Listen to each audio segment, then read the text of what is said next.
Friends, today I will discuss about the heart, cardiac arrest. So first we will discuss what is the heart.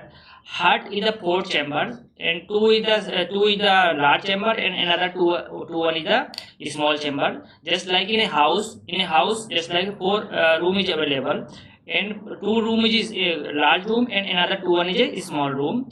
If room is available, so each and every room is one window and one gate is available. तो जैसे वेंटिकल जो कमरा है घर का, अगर उन दोनों के बीच की खिड़की खुली रह जाए या जो आरटीएल है उन दोनों के बीच की खिड़की खुली रह जाए तो इसको हार्ट इन द होल बोलते हैं। अब वेंटिकल की खिड़की खुली रह जाए तो उसको वेंटिकल सेप्टल डिफेक्ट बोलते हैं, और वहीं पर अगर ये आरटीएल की खिड़की खुली रह जाए तो उसको आरटीएल सेप्टल डिफेक्ट बोलते हैं। तो अब ये जो रूम है उसके बाद जो गेट है, अब वो गेट या तो चौड़ा हो सकता है, नॉर्मल हो सकता है या पतला हो सकता है। अब जो गेट अगर वो पतला रहेगा तो उसको बोलते हैं स्टेनोसिस, और अगर गेट वो चौड़ा हो जाए तो उसको बोलते हैं रिगरगिटेशन। और उसी में जब जो गेट है तो जो गेट जो है तो लेफ्ट वेंट्रिकल से ब्लड लेकर के अरोटा में जाता है, अरोटा से पूरे बॉडी में सप्लाई होता है, उस बाल को बोलते हैं अरोटिक बाल। जो गेट है कि राइट वेंट्रिकल से ब्लड लेके जाता है और लंग में लेके जाता है ऑक्सीजन लेने के लिए, उस वॉल को बोलते हैं पल्मोनरी वॉल। और पूरे ब्लड जो है पूरे शरीर से जो राइट आर्टेरियल में आता है और राइट आर्टेरियल से वो राइट वेंट्रिकल में जाता है, तो उस वॉल को बोलते हैं ट्राइकोसिड वॉल। उसके बाद जो लेफ्ट वेंट्रिकल जो लेफ्ट आर्टेरियल है उससे जो ब्लड जाता है लेफ्ट वेंट्रिकल में, उसको उस बाल को बोलते हैं मिट्रल वॉल। अब यहाँ पर आप ये देखें दोस्तों कि उसके बाद अगर ये 4 रूम है तो इन चारों रूम में प्लम्बरिंग सिस्टम भी होगा। उस प्लम्बरिंग सिस्टम को बोलते हैं कोरोनरी आर्टरीज। और अगर प्लम्बरिंग सिस्टम है तो वहाँ पर लाइटिंग सिस्टम भी होगा, लाइटिंग सिस्टम है तो वहाँ पर बल्ब भी लगे होंगे, उन बल्ब जलते भी होंगे, तो उन बल्ब को बोलते हैं परकिंजे फाइबर। अगर बल्ब जल रहा है तो वहाँ पर जनरेटर भी होगा, उस जनरेटर को बोलते हैं एसी नोड्स, जिसको पेस मेकर भी बोलते हैं।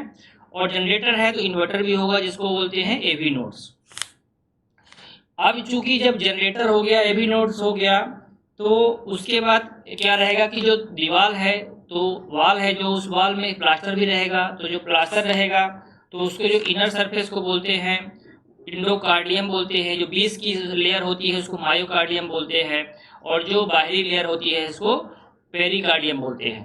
तो दोस्तों जो ये होता है, जो प्रॉब्लम होता है हार्ट में, वो क्या हो सकता है, या तो खिड़की खुली रहे या तो जो गेट है वो पतला हो जाए या चौड़ा हो जाए। तो गेट में क्या होता है कि जो फुंगी वगैरह आ जाती हैं तो वो प्रॉब्लम आती है, या फिर जो हमारा लाइटिंग सिस्टम है वो ख़राब हो जाए, सिग्नलिंग सिस्टम ख़राब हो जाए एसओ नोड वगैरह से, या फिर क्या हो सकता है कि जो हमारा प्लम्बरिंग सिस्टम ख़राब हो जाए, कार्डिक में ब्लॉकेज आ जाए। तो ये सब डिफेक्ट आते हैं हार्ट में। तो जो कार्डिक अरेस्ट होता है दोस्तों, इसमें कार्डिक अरेस्ट में क्या होता है कि तुरंत हार्ट डेथ कर जाता है, और वहीं पर हार्ट अटैक में क्या होता है, हार्ट डेथ नहीं करता है, हार्ट रनिंग करता रहता है, उसमें ब्लॉकेज रहता है। अब वो ब्लॉकेज में क्या रहेगा, एक स्टेबल ब्लॉकेज रहेगा जो कि एक कम दर्द रहेगा, एक अनस्टेबल ब्लॉकेज रहेगा जिसमें ज़्यादा दर्द होगा। But heart attack can lead to cardiac arrest also, because जब जो हार्ट है अगर उसका जो ब्लॉकेज है वो फट जाएगा तो वो कार्डिक अरेस्ट में कन्वर्ट हो जाएगा। तो अब देखिए दोस्तों यहाँ पर कि जो ये जो के अग्रवाल डॉक्टर हैं जिनको अवार्ड भी मिला हुआ है, पद्मश्री अवार्ड मिला हुआ है, तो आप देखेंगे कि वो क्या बोलते हैं इसके बारे में। तो आप इसको दोस्तों सुनिए, इसको उनके बारे वो उनका क्या कहना है।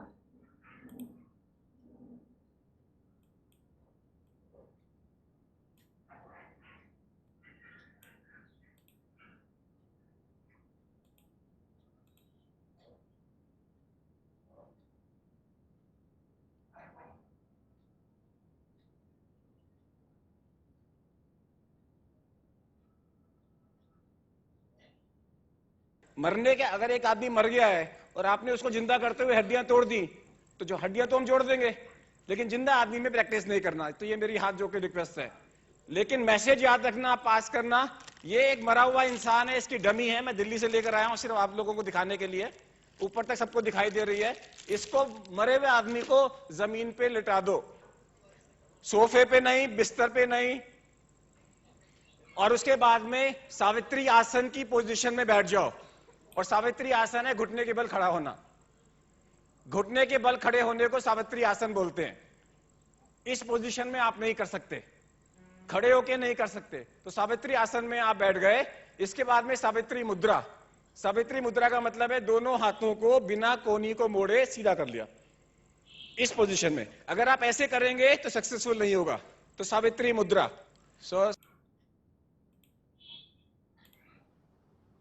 आज के डेट में जो हम बातचीत करने जा रहे हैं वो करने जा रहे हैं कार्डियक अरेस्ट की, 10 मिनट के अंदर अंदर। और अगर उसके पैर ठंडे हैं तो 10 मिनट के बाद भी जिंदा कर सकते हो, क्योंकि उसकी बॉडी में अभी हाइपोथर्मिया है। यानी कि एक आदमी का टेम्परेचर लो हो जाए तो उसको आप घंटों बाद भी जिंदा कर सकते हो। तो सबसे पहले एक आदमी मान लीजिए बेहोश पड़ा हुआ है, तो सबसे पहले आप देखेंगे भाई सो तो नहीं रहा, तो आप उसको क्या करेंगे, आंखों में प्रेशर देंगे, छाती में प्रेशर देंगे, चींटी भरेंगे, ये देखने के लिए कि वो सो तो नहीं रहा। अगर वो सो रहा होगा तो हाथ पैर हिला देगा, इसका मतलब है वो मरा हुआ नहीं है। फिर आप देखेंगे भाई ऐसा तो नहीं है कि वो बेहोश है, तो बेहोश आदमी की तो हाथ में रिस्पॉन्स भी करेगा। दोस्तों, जैसे आपने देखा कि ये सब बोल रहे हैं कि अगर किसी का कार्डियक अरेस्ट हो जाए तो उसको भी जिंदा किया जा सकता है।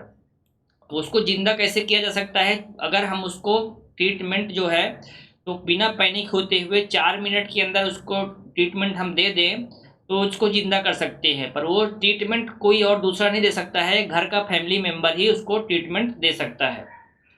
अब फैमिली मेम्बर को करना क्या है, सबसे पहले तो उसको फाइंडिंग करना। जो सीपीआर, जनरली सीपीआर करते हैं, सीपीआर में क्या होता है 30 टाइम्स से कंप्रेस करते हैं चेस्ट को, उसके बाद 2 बार मुंह से उसको सांस देते हैं।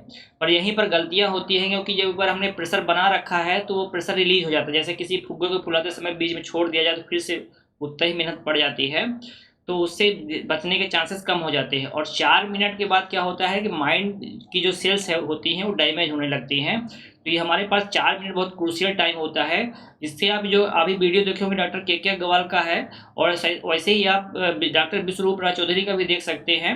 गूगल में सर्च मारेंगे दोनों के बारे में आएगा, तो लास्ट 4 मिनट ऑफ लाइफ ऐसा सर्च मार दीजिएगा तो आपको आ जाएगा। उनका बुक भी है, वीडियो भी है विश्वरूप का, तो मिल जाएगा। अब देखिए इसमें जो शुरू के जो 4 मिनट होते हैं कितने इंपॉर्टेंट रहते हैं और कैसे फाइंडिंग करना रहता है। एक्चुअली जो दोनों निप्पल रहते हैं, निप्पल के जो से अगर लाइन खींचा जाए तो ये जो बीचों बीच एरिया रहता है, यहाँ पर हमें कंप्रेशन देना रहता है। पर वो कंप्रेशन में क्या है कि जो मेडिकल साइंस में कंप्रेशन दिया हुआ है 30 टाइम्स, तो ऐसा नहीं करना है। 1 मिनट में 100 बार कंप्रेशन देना है और उसको लगातार 10 से 15 मिनट तक देते रहना है। और चूंकि एक आदमी देते देते थक जाएगा, तो इसलिए तुरंत दूसरा आदमी जब 1-2 मिनट पहला आदमी देने के बाद तो दूसरा आदमी आ जाए और उसको कंटिन्यू करे। ऐसा करके 10-15 मिनट तक करते रहना है। अब देखिए यहाँ पर जो डॉक्टर विश्वरूप राज चौधरी हैं वो भी क्या बोल रहे हैं, उनके बारे में भी उनका भी देख लीजिए, तो आपको एकदम बढ़िया आइडिया लग जाएगा।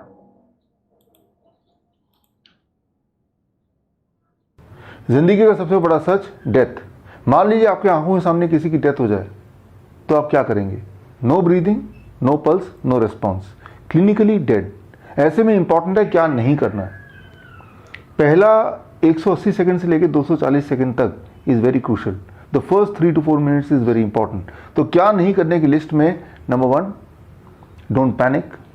Number 2, don't call ambulance. Number 3, don't call even the neighbours, because in सारे एक्शंस में आप समय वेस्ट करेंगे, जिससे मुर्दे के जिंदा होने के चांसेस ऑलमोस्ट नेग्लिजिबल हैं। और हाँ, सीपीआर भी नहीं करना, कार्डियो पुल्मोनरी रिससिटेशन। तो करना क्या होगा, 1960 ऑनवर्ड्स ये एस्टेब्लिश हो चुका है कि मरने के इमीडिएट बाद अगर मुर्दे को एक खास तरह का एक्शन किया जाए, मुर्दे पर एक खास तरह का एक्शन किया जाए, जिसे नाम दिया गया क्लोज चेस्ट कार्डियक मसाज, तो उसके ज़िंदा होने के चांसेस 70% तक होते हैं। अब ये क्लोज चेस्ट कार्डियक मसाज क्या है, ये जानने से पहले ये जानना ज़रूरी है कि आज के सिनेरियो में जब आप ये वीडियो देख रहे हैं इस वक्त, अगर किसी पेशेंट को कार्डियक अरेस्ट आ जाता है हॉस्पिटल सेटअप में, या कोई इंसान अचानक मर जाता है हॉस्पिटल के अंदर, तो वहाँ प्रोटोकॉल क्या है? वहाँ प्रोटोकॉल है, the first thing, the most important thing is CPR। CPR तो आजकल स्कूल में भी बच्चों को ट्रेनिंग दिया जाता है, सभी को पता है। CPR में it is called cardiac compression, जिसमें 30 बार कंप्रेस करना है और उसके बाद 2 रेस्क्यू ब्रीदिंग, 2 बार माउथ टू माउथ ब्रीदिंग देना है। बस यहीं पे गड़बड़ हो जाती है। ये जो ब्रीदिंग है, इसकी वजह से जो उस डेड बॉडी के जिंदा होने के चांसेस 70% थे वो रिड्यूस होकर आ जाता है 10% पे। इसको ज़रा समझना होगा, स्पेशली कि मुर्दे। लेकिन अनफॉर्चुनेटली अभी भी ज़्यादातर हॉस्पिटल्स में प्रोटोकॉल यही है कि कंप्रेशन, उसके बाद इमीडिएटली बाद रेस्क्यू ब्रीदिंग।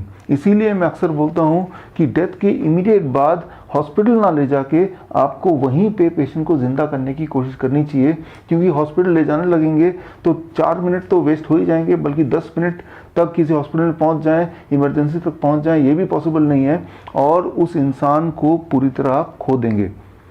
तो अगर आप चाहते हैं कोई इंसान ज़िंदा रहे तो आपको परफेक्टली कार्डियक कंप्रेशन करना है, जिसे पहले बोला जाता था क्लोज चेस्ट कार्डियक मसाज। इसको करने के 4 स्टेप हैं। Step 1, identify whether the patient is clinically dead और नॉट। ये आइडेंटिफाई करना कि पेशेंट मर गया है, इंसान मर गया है, ये जिंदा है। इसको आइडेंटिफाई करने का सिंपल तरीका है नो ब्रीदिंग नो पल्स। आपको एहसास करना है कि ब्रीदिंग है और आपको पल्स देखना है, और ये सारा कुछ आपको करना है complete with in the first 3 to 4 second, पहले 3-4 सेकेंड के अंदर ही। कई बार हमें लगता है कि ब्रीथ कर रहा है, दरअसल वो उसे बोलते हैं गैस्पिंग। आप वीडियो में देखिए, दिस कॉल्ड गैस्पिंग, जब विक्टिम हिलडुल रहा होता है और ऐसा लगता है कि मुंह से सांस लेने की कोशिश कर रहा है।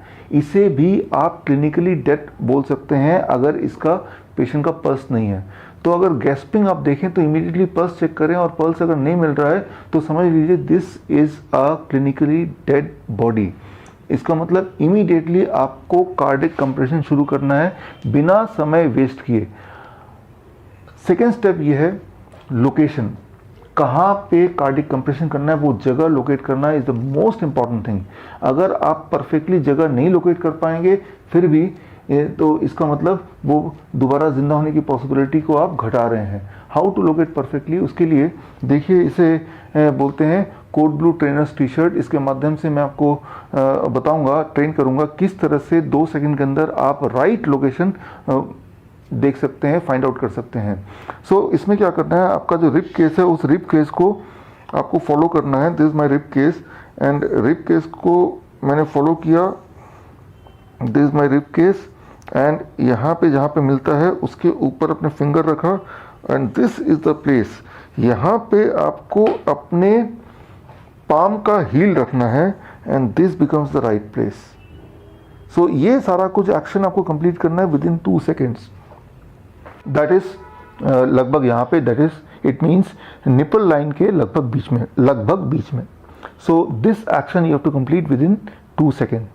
अब तीसरा स्टेप है डेप्थ। अगर वो एडल्ट है तो डेप्थ होना चाहिए लगभग 2 इंच, और अगर वो एडल्ट नहीं है, बच्चा है, तो डेप्थ होना चाहिए लगभग 1 इंच से लेकर 1.5 इंच, डिपेंडिंग ऑन कि उस बच्चे की उम्र कितनी है। So depth is very very important to give the right compression. And fourth and the most important thing is number of compression per minute. That should not be less than 100 compression per minute and should not be more than 120 compression per minute. 100 से लेके 120 compression पर minute तक आपको achieve करना है, और हर compression लगभग 2 inch तक होना चाहिए, और वो रिदमिक होना चाहिए। तभी आप उम्मीद कर सकते हैं कि वो मुर्दा जिंदा शायद आ जाए, जिंदा हो जाए। सो ये आप तभी कर पाएंगे, ये चारों स्टेप परफेक्टली तभी कर पाएंगे जब आप इसकी प्रैक्टिस लगातार करते रहेंगे। कितनी प्रैक्टिस? लगभग हर हफ्ते में 5 मिनट की प्रैक्टिस। दोस्तों, आपने देखा कि विश्वरूप राय चौधरी ने भी ऑलरेडी वही बताया जो के अग्रवाल ने बताया हुआ है। तो अभी क्या है कि यहाँ पर जो करना क्या है कि अगर पेशेंट को कार्डियक अरेस्ट आ गया तो कार्डियक अरेस्ट आने के बाद आप मान के चलिए उसका हार्ट काम करना बंद कर देगा, और लगभग आप ऐसा समझिए कि उसको डेथ ही मान लेना पड़ेगा। उस कंडीशन में क्या करना है कि जो विश्वरूप राय चौधरी सर ने और के अग्रवाल सर ने 4 स्टेप बताए हुए हैं, तो उन 4 स्टेप में क्या है कि जो पहला स्टेप है कि पहले आपको तो इनिशिएट फाइंडिंग कर लेना है कि कौन से लोकेशन पे हमें कंप्रेशन देना है। तो लोकेशन जैसे उन्होंने बताया दोनों निप्पल के बीच में सेंटर पोजीशन है। उसको ऊपर कितने टाइम करना है, तो उसको 1 मिनट में 100 बार करना है। ऐसे 10 से 15 मिनट तक करते रहना है जब तक उसकी सांस नहीं आ जाती है। और तीसरा है क्या है कि जो उसको कंप्रेस करेंगे तो वो छोटे बच्चों में 1.5 इंच और जो यंग एडल्ट रहेंगे उसमें 2 इंच तक उसको कंप्रेस होना चाहिए हर बार। और ये स्टेप करना है। उसके बाद जो आपने देखा होगा के अग्रवाल ने बताया पोजीशन कैसे लेना है ताकि हमारा फोर्स ज़्यादा पड़े, तो उस पोजीशन को फॉलो करिए। और उसके बाद ऑटोमेटिक डिफिब्रिलेटर आता है, जैसे कि जो हॉस्पिटल में जो शॉक दिया जाता है उसमें क्या डॉक्टर काउंट करते हैं कि रिदम के हिसाब से उसमें शॉक दिया जाता है। और जो ऑटोमेटिक डिफिब्रिलेटर रहता है तो ये ऑटोमेटिक कैलकुलेट कर लेता है, 1 लाख से 1,20,000 में आता है। तो उससे शॉक भी आप दे सकते हैं, पर ये जब कॉलोनियों पे रहे तब तो ऐसा होना चाहिए। बाकी आप इन जो डॉक्टर के अग्रवाल हैं या डॉक्टर विश्वरूप राय चौधरी हैं, आप इनके इसको फॉलो करें। मैं तो मेडिकल फील्ड से नहीं हूँ, मेरे को इन्फॉर्मेशन जो कलेक्ट हुई मैं आप तक पास कर रहा हूँ। बाकी आप खुद रिसर्च करिए, खुद वीडियो देखिए और बुक पढ़िए, ठीक है। इंटेंशन यही है कि किसी की जान अगर बच सके छोटे से उपाय से, तो वही मैं कोशिश कर रहा हूँ। ठीक है दोस्तों, धन्यवाद।